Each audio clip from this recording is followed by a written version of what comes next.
The crash landing.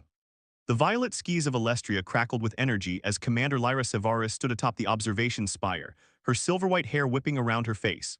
3 moons hung in perfect alignment, a celestial event occurring once every 27 years. Below her, the crystal city of Naravel glittered like scattered diamonds, its inhabitants gathering for the Convergence Festival that marked their planet's most sacred holiday. Commander Sevaris, the diplomatic envoy from the Galactic Alliance, has not responded to our communications, Lieutenant Gyral reported, her four-fingered hand pressing the communication device against her ear. Should we deploy search vessels? Lyra's iridescent eyes, a trademark of her species, the Alestrians, narrowed as she gazed at the turbulent sky.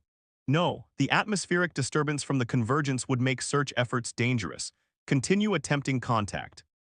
As High Commander of Alestria's defense force and last descendant of House Sevaris, one of the 7 founding houses of their civilization, Lyra carried the weight of her people's expectations. This diplomatic meeting was meant to finally bring Alestria into the Galactic Alliance after centuries of isolation. Now, with the envoy missing, those hopes dimmed.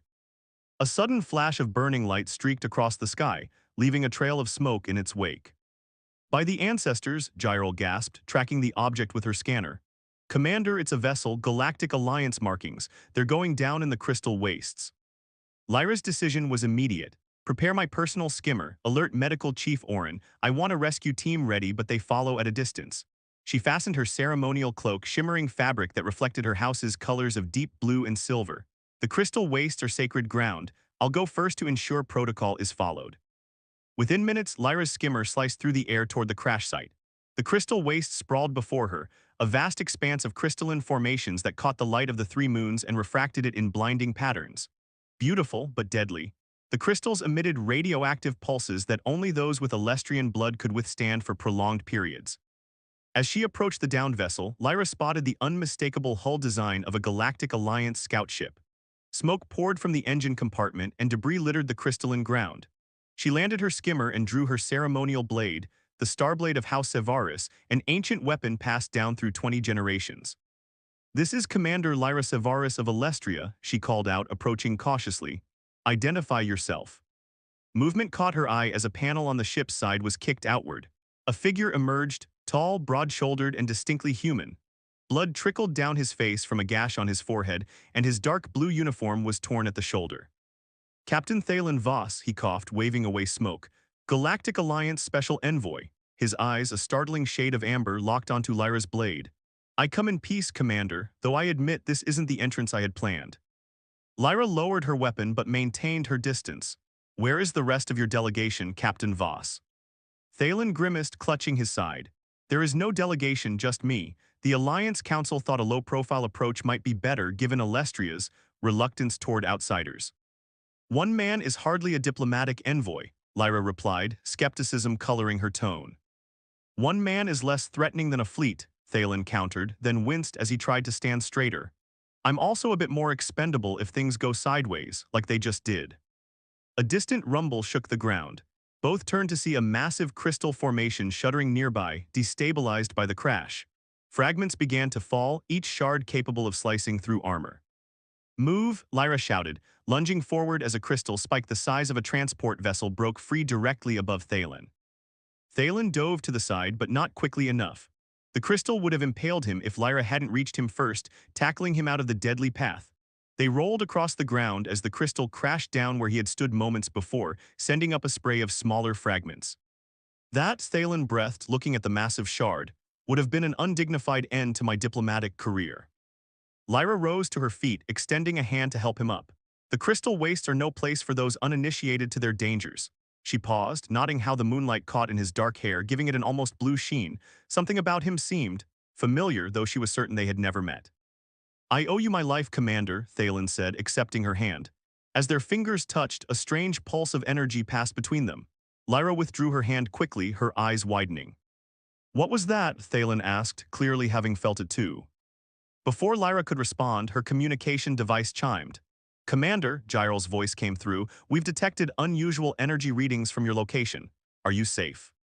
We're fine, Lyra replied, though uncertainty crept into her voice. Prepare accommodation for our guest. Captain Voss will need medical attention. As she guided Thalen to her skimmer, Lyra couldn't shake the feeling that something profound had just occurred. something beyond a simple rescue. The starblade at her hip hummed with energy, and when she glanced down, she was startled to see it glowing with a soft blue light that pulsed in rhythm with her heartbeat. Your blade, Thalen observed, is it supposed to do that? Lyra stared at the ancient weapon, a sense of foreboding washing over her. No, she whispered, no, it is not. In the distance, the three moons of Alestria reached perfect alignment overhead, bathing the crystal wastes in ethereal light. In 27 years of serving as High Commander, Lyra had never witnessed her family's blade respond to another's presence. The ancient texts spoke of such occurrences, but those were legends from a time long past, legends of bonding and destiny that transcended bloodlines. As they boarded her skimmer, Lyra cast one last glance at the crash site. Captain Thalen Voss had come to negotiate an alliance between their peoples, but the universe, it seemed, had other plans for them both. The bonding trials. Dawn broke over Naravel in bands of crimson and gold, illuminating the Temple of Ancestors where Lyra and Thalen stood facing each other across a circular pool of luminescent water. Around them, Alestrian officials and nobility gathered to witness the first trial, some curious, others openly hostile to the humans' presence. Thalen had been provided traditional Alestrian attire, a high-collared tunic in deep charcoal with silver threading that matched the crescent mark on his palm. He looked surprisingly comfortable in the foreign garments, though Lyra noticed him periodically touching the empty holster where his Alliance sidearm would normally rest. The Galactic Alliance hasn't had diplomatic contact with Alestria in over 50 years, Thalen said quietly as Elder Verana prepared the ceremonial vessels. I never expected my mission to involve this. Nor did I expect to find myself bonded to an outsider, Lyra replied, adjusting her ceremonial cloak. Yet here we stand. Elder Verana approached with two crystal chalices. The waters of truth reveal what is hidden even from ourselves. You must drink, then speak. The water permits nothing but honesty. Thalen accepted his chalice cautiously. Truth serum, is that even safe for human physiology? The waters adapt to all life forms, Verana assured him. They will not harm you physically. It's your pride that may suffer, Lyra added with the ghost of a smile. Sovereign Zephyrin stepped forward. Before we proceed, let us remind ourselves why this trial exists. The celestial bond must be certain of its choice. Incompatible bonds lead to destruction, as our histories have shown. His eyes lingered meaningfully on Lyra, and she felt a chill. The histories he referenced told of bonded pairs whose incompatibility had caused devastating consequences, psychic backlash that had leveled entire settlements. Drink together, Verana instructed. Let the waters examine your souls. Lyra raised her chalice in unison with Thalen. Their eyes met over the rims, and for a moment she glimpsed uncertainty in his amber gaze that mirrored her own. Then they drank. The liquid was cool but left a burning sensation as it traveled down her throat. Almost immediately, Lyra felt a strange lightness in her mind, as if veils were being lifted from her thoughts. Judging by Thalen's sharp intake of breath, he felt it too. Now, Verana continued, place your marked hands in the pool. They knelt on opposite sides of the circular pool, submerging their hands. The water began to glow more intensely where their hands entered, sending ripples of light across the surface. Speak your truths, Verana commanded. Begin with your fears. The words rose to Lyra's lips unbidden. I fear the extinction of my bloodline. I fear failing my people. I fear. She paused, fighting the compulsion briefly before surrendering. I fear that my duty has consumed my capacity for connection.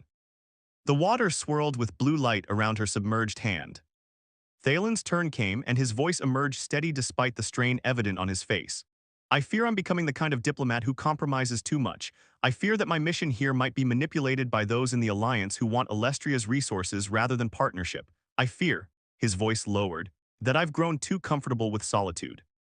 Green light spiraled from his hand, intertwining with Lyra's blue. Now speak of your desires, Verana directed. Lyra's cheeks flushed slightly. I desire to restore House Sevaris to its former glory. I desire peace for my people. I desire. The waters compelled her further, to know what it means to be chosen for myself, not for my bloodline. Thalen's eyes widened slightly at her confession before he spoke his own.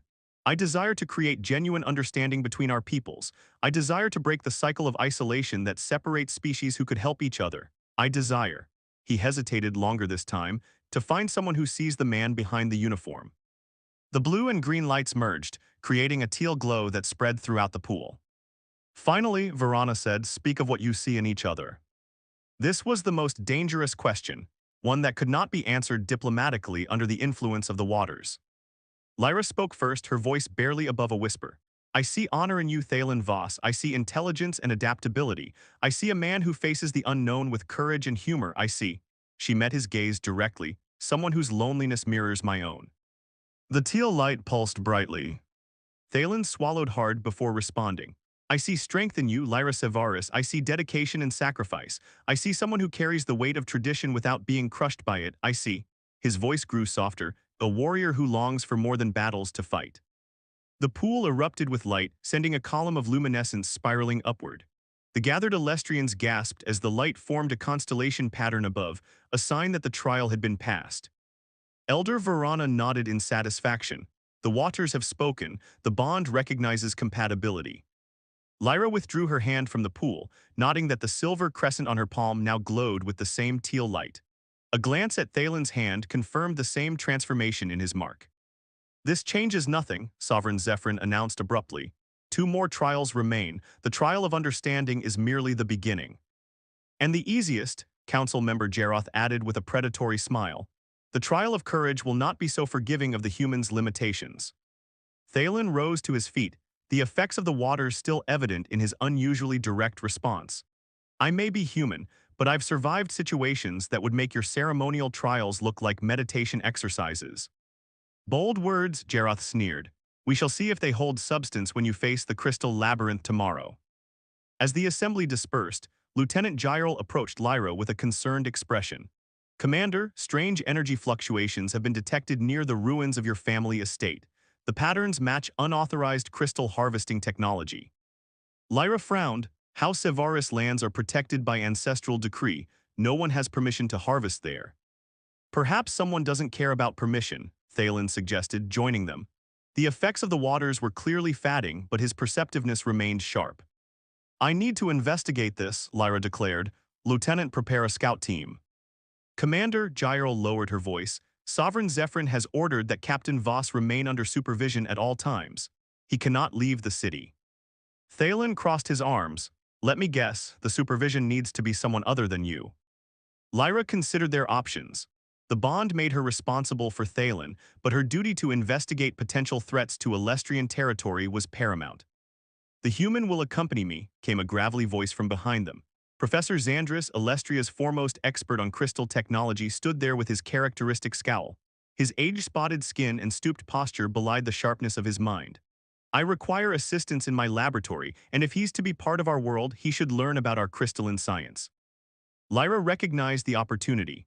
Professor Xandris was one of the few Alestrians who had openly advocated for increased contact with the Galactic Alliance.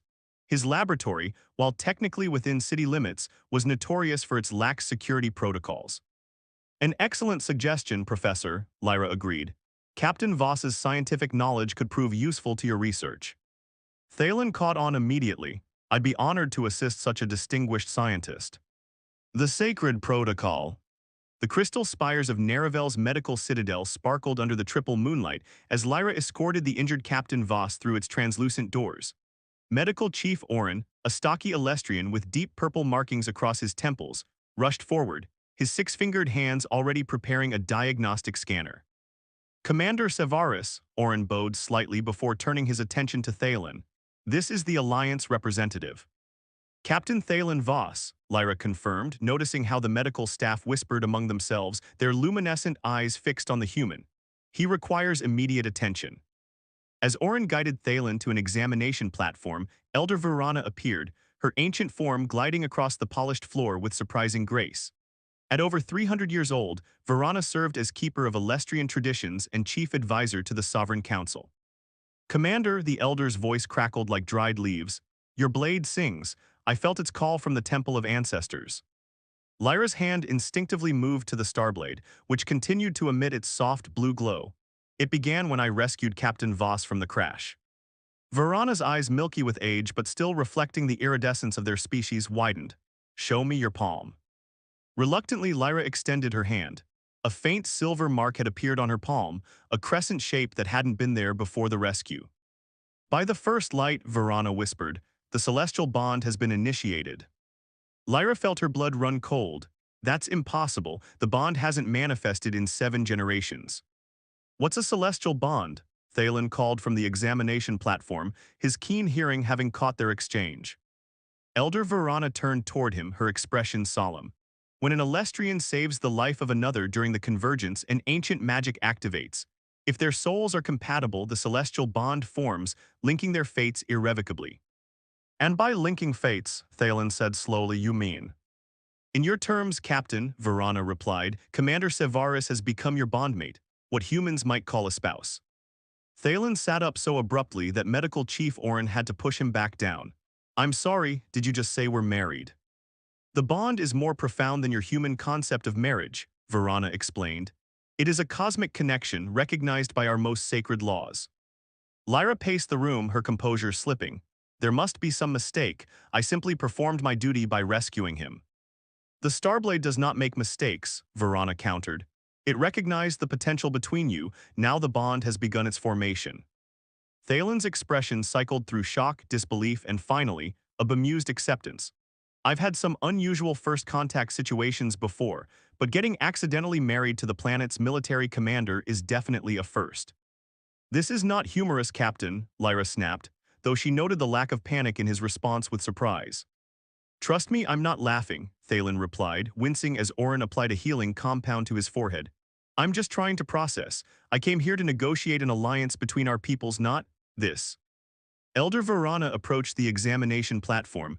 Captain Voss, place your palm upward. Thalen complied, revealing a matching silver crescent on his own palm. Murmurs swept through the medical staff, and Lyra felt her heart sink. The mark confirmed what she already feared, the bond was genuine. The protocol must be followed, Verana announced. You have until the next convergence to complete the 3 trials of union. Should you fail, or should either of you reject the bond, both will suffer the fatting. The fatting, Thalen asked. A wasting disease of both body and spirit, Orin explained clinically. No cure exists. It is a slow death designed to punish those who defy cosmic fate. Thalen's eyes met Lyra's across the room. So we either complete these trials or we both die. That's coercive. The ancient ways are not concerned with modern sensibilities, Verana said simply. The bond was created in a time when our species faced extinction. It ensures compatible pairs remain together for the continuation of our people.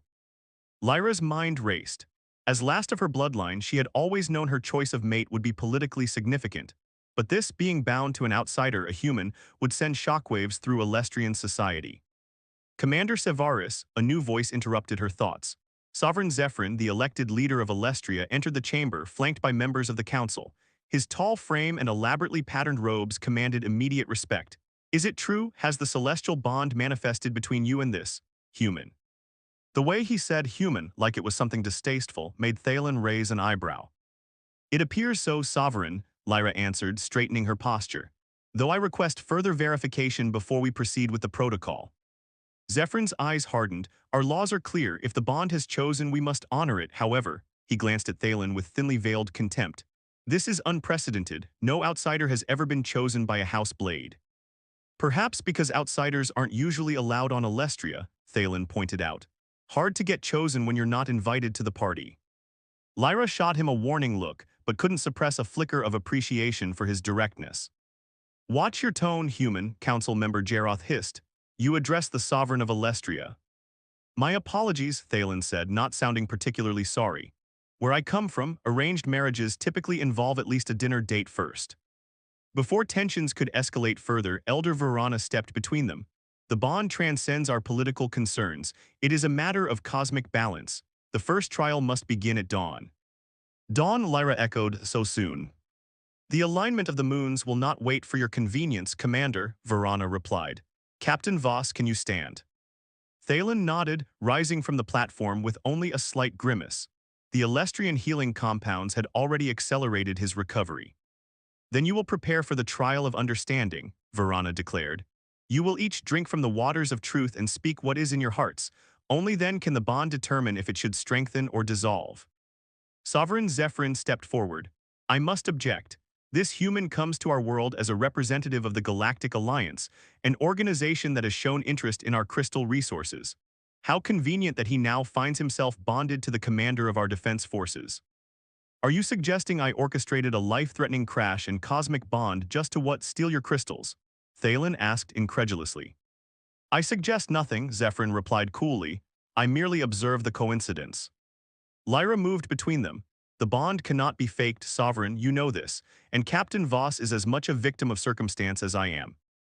Very well, Zephyrin conceded reluctantly. The protocol will proceed, but the human remains under watch at all times. As the council members filed out, Thalen turned to Lyra. I'm getting the feeling that your people aren't thrilled about having a human in-law. This is not a joking matter, Lyra said, though the corner of her mouth twitched slightly. The bond is a profound responsibility, and the trials are dangerous. More dangerous than crashing on a radioactive crystal wasteland, Thalen asked. The trials test more than physical endurance, Captain. They reveal the very essence of who we are. Lyra's gaze was penetrating. Are you prepared to have your soul laid bare before a stranger? Thalen met her gaze steadily. In my experience, Commander, it's not strangers we need to fear revealing ourselves to, it's those we care about. And since we just met, I have nothing to lose. Lyra studied him, nodding the quiet confidence beneath his casual demeanor. Perhaps there was more to this human than she had initially assumed. The starblade at her hip pulsed once more, as if in agreement. Dawn approaches, she said finally. We should prepare for what's to come.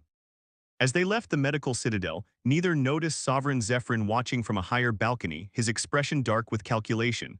Beside him, a cloaked figure whispered, the human's arrival complicates matters. How Sevaris was meant to fall, not find new strength. Patience, Zephyrin murmured. The trials have broken stronger bonds than this, and if they do not, his hand moved to a concealed weapon. There are other ways to ensure the Sevaris bloodline ends with her. Gyral looked uncertain but couldn't find reason to object. I'll inform Sovereign Zephyrin of this arrangement. As Gyral departed, Xandris muttered, come to my laboratory in 1 hour, human. We have much to discuss. He shuffled away, his cane tapping against the crystal floor. He seems charming, Thalen commented. Xandris is eccentric but brilliant, Lyra replied quietly, and one of the few Alestrians who will speak truth about our political situation. She glanced around to ensure they weren't overheard. Something isn't right, Thalen. Unauthorized crystal harvesting near my family estate, Zephyrin's unusual hostility. You think there's a connection to our unexpected bond. I don't believe in coincidences, Lyra said. The timing of your crash, the activation of the bond during convergence, and now this. The pieces don't fit together yet, but we need to find out what game is being played, Thalen finished her thought. Their eyes met, and Lyra felt a strange resonance, an echo of the connection they'd experienced in the pool. Perhaps the waters had revealed more than just truths, they'd uncovered a compatibility that extended beyond cosmic accident. Be careful with Xandris, she warned, and if you learn anything about the crystal harvesting, I'll find a way to let you know, Thalen promised. After all, what's the point of being accidentally married if we can't share a few secrets? Despite the gravity of their situation, Lyra found herself smiling. The trial of courage begins at tomorrow's dusk. The crystal labyrinth changes for each pair. It will test our physical capabilities, but more importantly, our trust in each other. Trust built in less than 2 days, Thalen mused. Your ancestors didn't make this easy. The bond wasn't designed for convenience, Lyra replied. It was created to ensure that those who lead our houses are paired with those strong enough to stand beside them. As they parted ways, Lyra to investigate the disturbance on her ancestral lands and Thalen to meet with Xandris, neither noticed the small drone that hovered nearby, recording their conversation. In his private chambers, Sovereign Zephyrin watched the footage with narrowed eyes. The bond grows stronger, the cloaked figure beside him observed, if they pass the second trial. They won't, Zephyrin interrupted. Make sure of it, the crystal labyrinth is easily influenced. By tomorrow night, either the human will be dead or Commander Sevaris will be forced to kill him herself.